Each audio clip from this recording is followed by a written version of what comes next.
Alright, so today we have a regular old Walmart bicycle lock, and I'm just going to demonstrate why these are so terrible. Just pull back this cover, and I'm just going to take a regular old pair of clippers here. These will fit in the palm of your hand. They're quite small. These are pretty dull. So if you're going to cut a bike lock off, basically you see how you've got this plastic coating. What you want to do is, there's really a lot of plastic and not a lot of wire in there.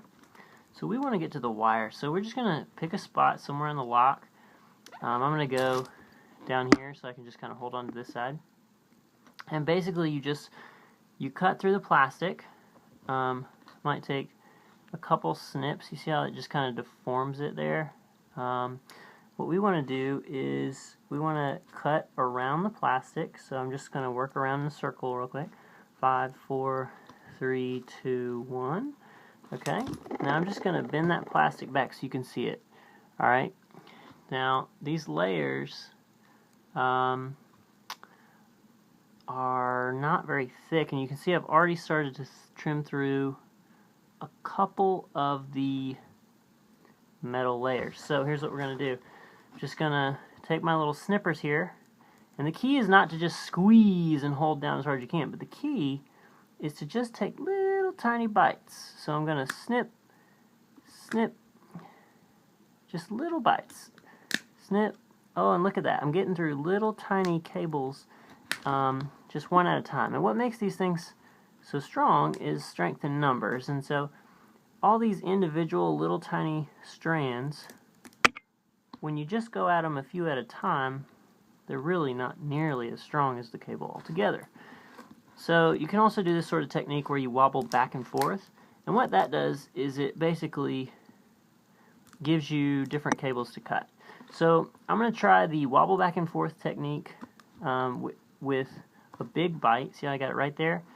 And I bet I can get through this in maybe 30 seconds. Ready? Go. Wobble back and forth, wobble back and forth, wobble back and forth. You can hear them cracking and popping. Constant pressure with a wiggle. And 5. Let's see that progress. Oh. 4. There we go. 3. 2. 1. And by golly, I'd say we're right there. I'm on the edge of loving. I'm hanging, I'm almost through. Oh yeah, oh yeah. And there we go. Just give it a couple twists, pops, and we're through it. Okay, now that actually took longer than we probably could have. But the point is, these are really crappy little tools.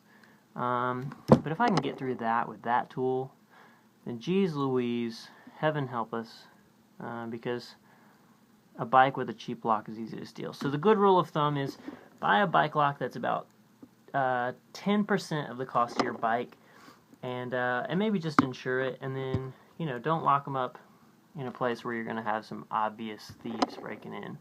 So be smart with your bikes, and don't steal bikes. And if you ever see somebody stealing a bike, you better tackle them and call the police and throw the bike at them and do all sorts of things to deter bike thieves. I think bike thieves should be hung, like back what they did with horse thieves back in the day. People didn't steal a lot of horses when the penalty was that steep. So anyway, that's it. Make good decisions. Don't steal bikes.